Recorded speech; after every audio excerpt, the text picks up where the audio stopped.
One day, when Isaac was old and turning blind, he called for Esau, his older son, and said, "My son."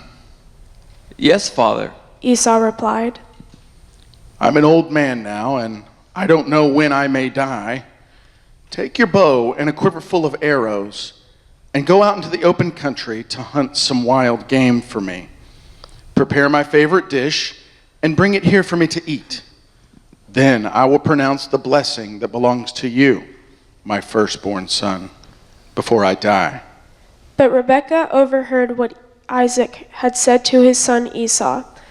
So when Esau left to hunt for wild game, she said to her son Jacob, "Listen, I overheard your father say to Esau, 'Bring me some wild game and prepare me a delicious meal. Then I will bless you in the Lord's presence before I die.' Now, my son, listen to me. Do exactly as I tell you. Go out to the flocks and bring me 2 fine young goats. I'll use them to prepare your father's favorite dish. Then take the food to your father so he can eat it and bless you before he dies." Jacob replied to his mother, "But look, my brother Esau is a hairy man, and my skin is smooth. What if my father touches me? He'll see that I am trying to trick him, and then he'll curse me instead of blessing me." "Then let the curse fall on me, my son. Just do what I tell you.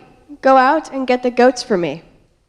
So Jacob went out and got the young goats for his mother. Rebekah took them and prepared a delicious meal just the way Isaac liked it. Then she took Esau's favorite clothes, which were in the house, and gave them to her younger son Jacob. She covered his arms and the smooth part of his neck with the young goats. Then she gave Jacob the delicious meal, including freshly baked bread. So Jacob took the food to his father. "My father." "Yes, my son. Who are you? Esau or Jacob?"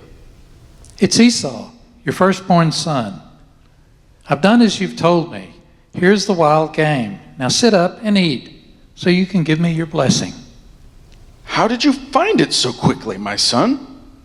"The Lord, your God, put it in my path." "Come closer so I can touch you and make sure that you really are Esau." So Jacob went closer to his father, and Isaac touched him. "The voice is Jacob's, but the hands are Esau's." But he did not recognize Jacob, because Jacob's hands felt hairy just like Esau's. So Isaac prepared to bless Jacob. "But are you really my son, Esau?" "Yes, I am." "Now, my son, bring me the wild game. Let me eat it, and then I will give you my blessing." So Jacob took the food to his father, and Isaac ate it. He also drank the wine that Jacob served him. Then Isaac said to Jacob, "Come a little closer and kiss me, my son." So Jacob went over and kissed him.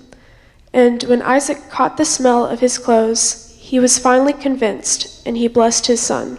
The smell of my son is like the smell of the outdoors, which the Lord has blessed. From the dew of heaven and the richness of the earth, may God always give you abundant harvests of grain and bountiful new wine. May many nations become your servants, and may they bow down to you. May you be the master over your brothers, and may your mother's sons bow down to you. All who curse you will be cursed, and all who bless you will be blessed." This is the word of the Lord. Thanks be to God. So, old man Isaac had a favorite son, Esau, the oldest, who was a man of the outdoors. And Isaac's wife, Rebekah, also had her favorite son, Jacob, the youngest, who was of more use, better use around the house. One parent loved one child and the other parent loved the other. From a family systems perspective, this is a recipe for disaster. A toxic stew of relationships at work here.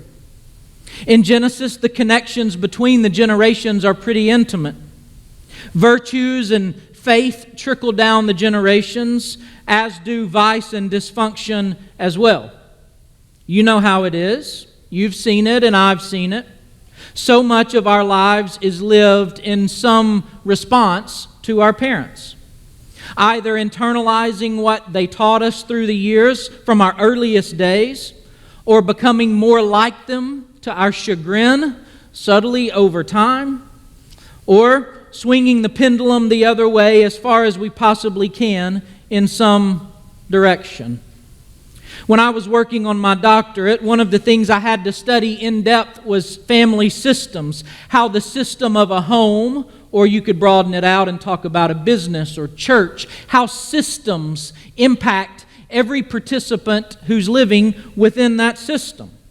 And how very, very young children, before they even begin to be conscious of it, learn what it is that makes their parents happy and what it is that makes their parents angry and what makes their parents pay attention and what keeps the equilibrium of the home an equilibrium, and how you handle conflict, and how one sibling differentiates themselves from the other.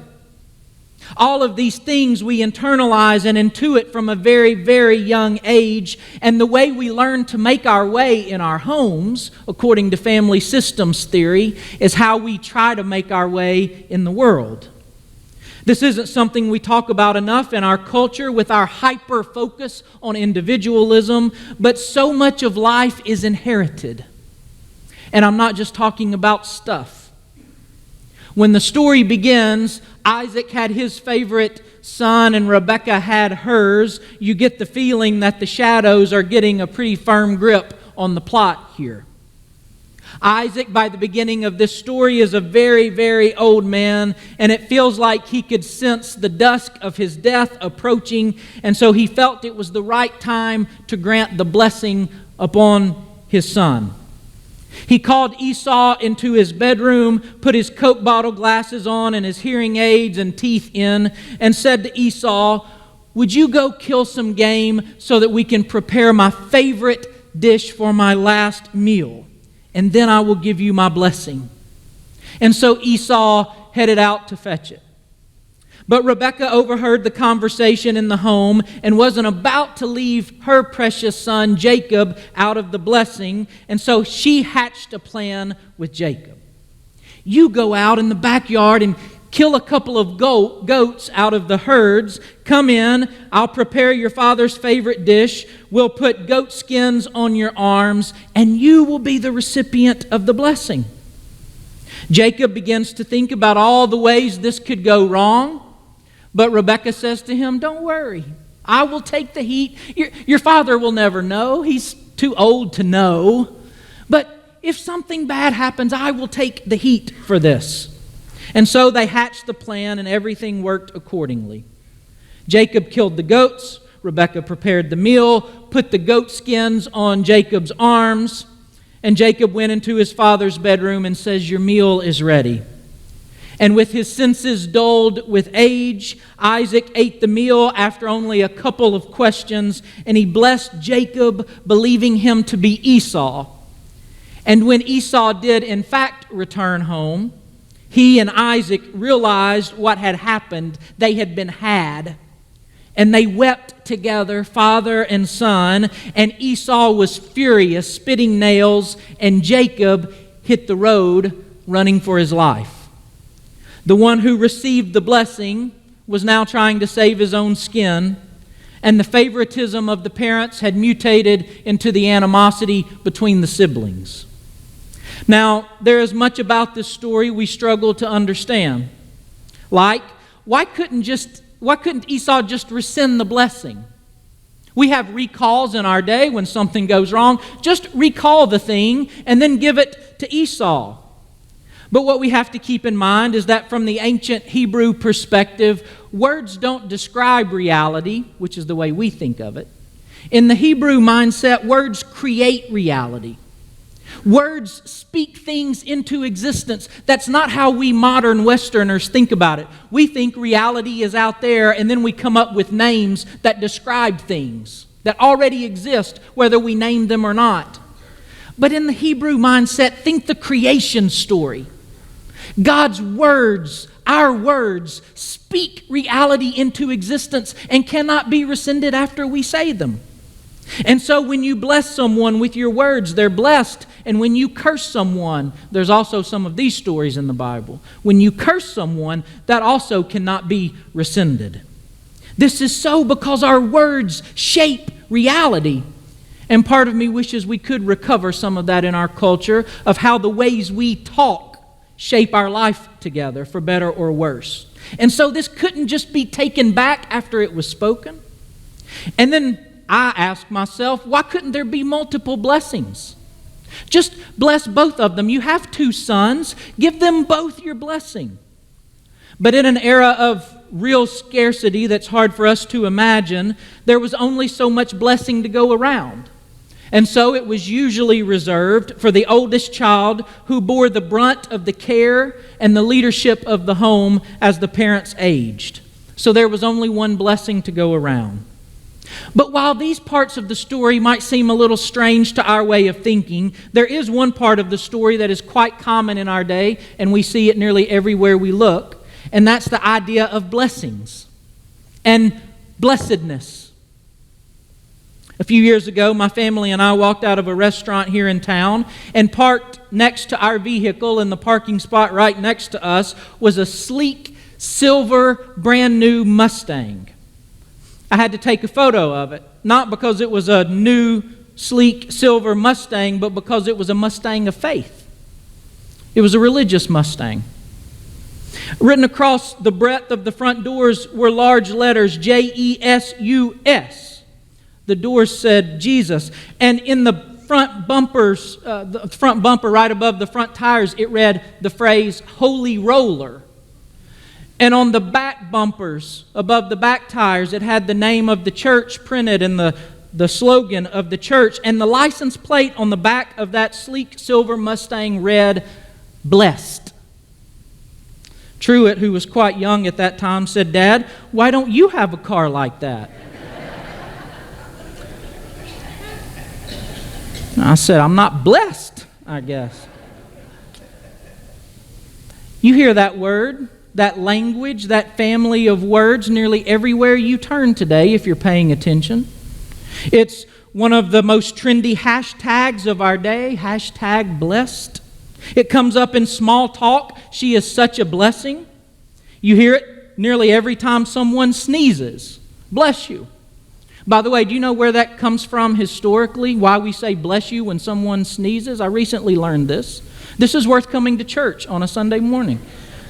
In the old days of the Roman Empire, when the bubonic plague was making its way around the empire, one of the symptoms of the plague was intense sneezing. And so when someone around you sneezed in those days, people thought it was a sign of their imminent death before they ran away as fast as they could. And so when someone sneezed around you, you said, bless you. It was a way of giving them last rites because the priest probably wouldn't have time to get there. Nice knowing you, bless you. Y'all can't get this stuff in other churches, right? This was worth coming. But this talk of blessedness and blessing is all around us today. And sometimes the words we use more and more come to mean less and less to us. It's not just small talk either, it's big talk too. A few years ago, I moved to Oklahoma City, and when I did so, I suspected that the bombing of the Murrah Federal Building would be an important part of that, the consciousness of that city. But I'll confess to you today, I really had no idea how deeply ingrained that day is in the psyche of that city. People in Oklahoma City mark time by April 19th, 1995. One day I was making my way through the bombing museum in downtown Oklahoma City. All sorts of memorabilia and items and news reports over the walls, and they had a section for survivors. Some of which were people who worked in the Murrah Federal Building every single workday. They were there every day, except for some scandalous reason, they were out of the office on April 19th, 1995. They either stepped out to get some coffee or they were sick that day or on vacation that day. They were there every work day. But on April 19th, 1995, they were not in the office, and they lived. I was reading some of their stories on the wall, and there was a husband and wife behind me, and the husband turned to his wife and said, "Talk about blessings." We kept making our way through the museum, and we rounded the corner, and there was another section in memoriam to those who were killed, some of which were people who had never been in that building a day in their life until April 19th, 1995. And that day they just had an appointment in that building, or they walked in, there was a post office there. Some people walked into the post office to get stamps, and they died. And when we made it to that part of the museum, no one said anything about blessings. Can you imagine that? People who worked in the Marat building day after day after day weren't there that one day and lived. And people who had never in their lives been in that building that day were in that building, and they died. What do you call that? Is it good luck, bad luck? Is it blessings and not blessings? Is it something to do with the injustice and fickleness of our God? Why are blessings limited? Why are some people blessed and other people not blessed? And as I lived in Oklahoma City, what I discovered over time is that for many of the people who survived, they also lost something in that bombing. And they might not have considered the blessing a blessing. You might call it survivor's remorse. I don't know. All I know is for them, the blessing didn't feel like a blessing. It felt like a burden. Why me? Have you ever noticed how that can happen? That sometimes the blessings of life can feel like burdens? You receive a gift, but it feels like a heavy weight on your shoulders. You get your first car as a teenager. You've been wanting it for so long, but once you get it, you realize you have to fill it up more than once. And you have to get it serviced continually, and there's insurance, and it feels more like responsibility than freedom. You ever notice that? You buy your first home. What a blessing, the first home. But the insurance and the cleaning and the mowing and the sink that keeps stopping up, and it's a blessing, right? You keep telling yourself it's a blessing. Or you have a baby. What a blessing. If there's ever a blessing, that's a blessing. But those babies also stink. And you have to feed them. And they wake up at the most inconvenient and inopportune and utterly inconsiderate times of the day. Sometimes we spend our lives trying to seize our blessings only to get them, and the blessings don't feel like blessings at all. Like in this story, Jacob receives the blessing, and it sends him running for his life. He's running from his brother who wants to kill him. He's running from his parents, even from his doting mother who fawned over him his whole life. And now he's a refugee running from his own home. It's one thing to be a refugee fleeing towards home. It's another thing altogether to be a refugee running as fast as you can from home. And to get the blessing in the first place, he had to pretend to be someone he wasn't. He had to lose who he was to get what he wanted. He sold his soul to get that blessing, and now he had what he wanted, but had no idea in the world who he was. If a blessing cost you your soul, it's probably not a blessing. If a blessing demands you forget who you are to get it, it's probably not a blessing. And if a blessing is gained by deceit and treachery, it's probably more like a crime than a blessing. And to make matters worse, in this story, Jacob blames the whole thing on God. Did you hear him in this story? He walks into his father's bedroom. Isaac still has enough wit about him to say, "That was fast. How did you kill the animal and cook the meal so fast?" Did you hear what Jacob said? Jacob doesn't tell the truth. Jacob says, God. God provided the meat for the meal. God did this. Jacob blames God. But God's notions of blessing and Jacob's notions of blessing seem like entirely different things altogether. God's notions of blessing have to do with what makes for life and abundant life and the good life and our shared life together.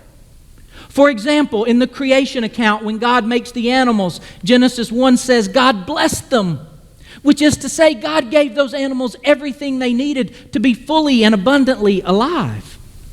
And after the flood, with the reconstitution of creation, God blessed Noah and Noah's family, which is to say, God gave them everything they needed to have full and abundant life together.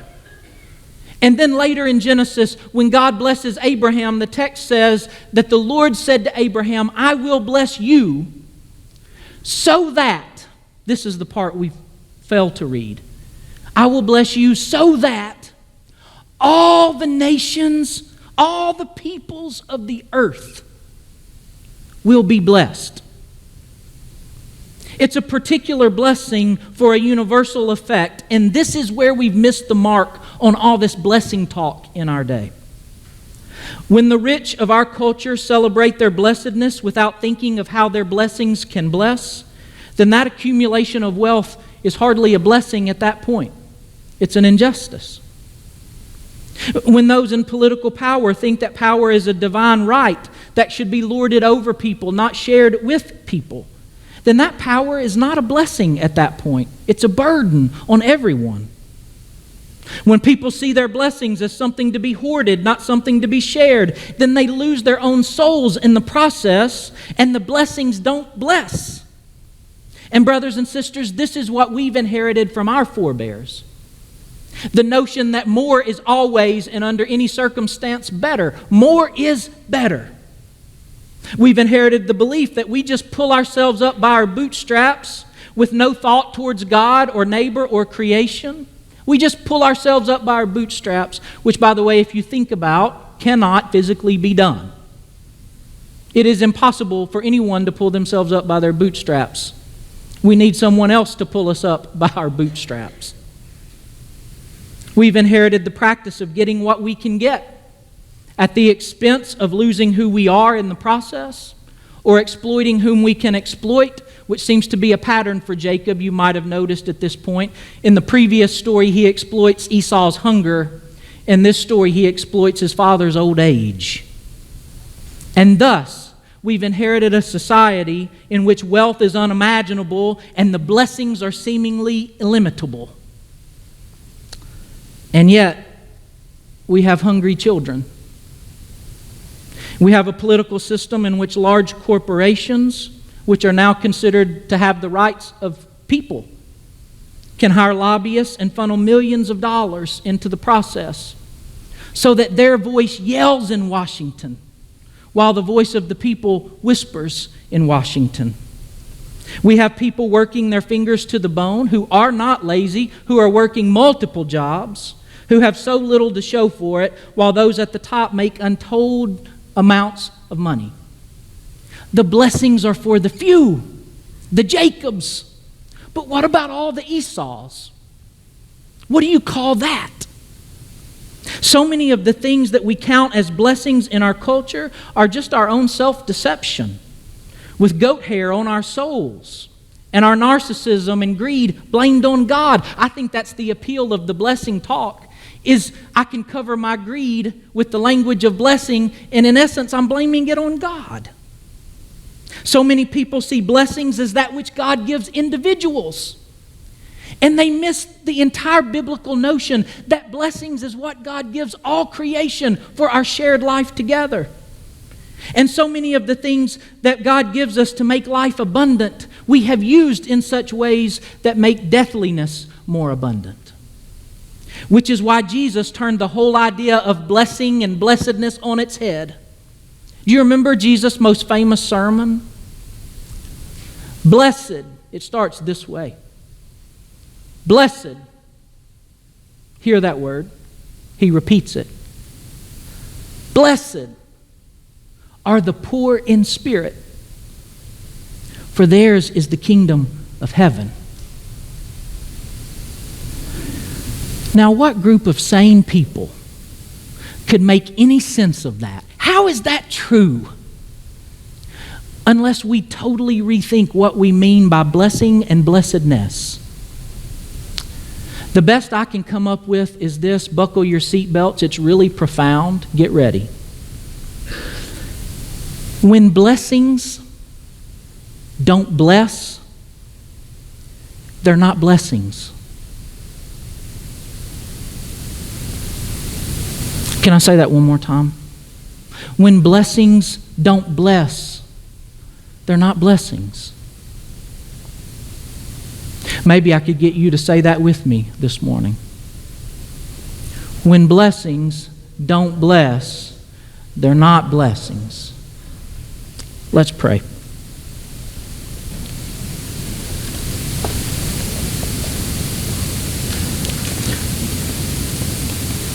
Oh Lord, we do indeed see the blessedness present in our lives today.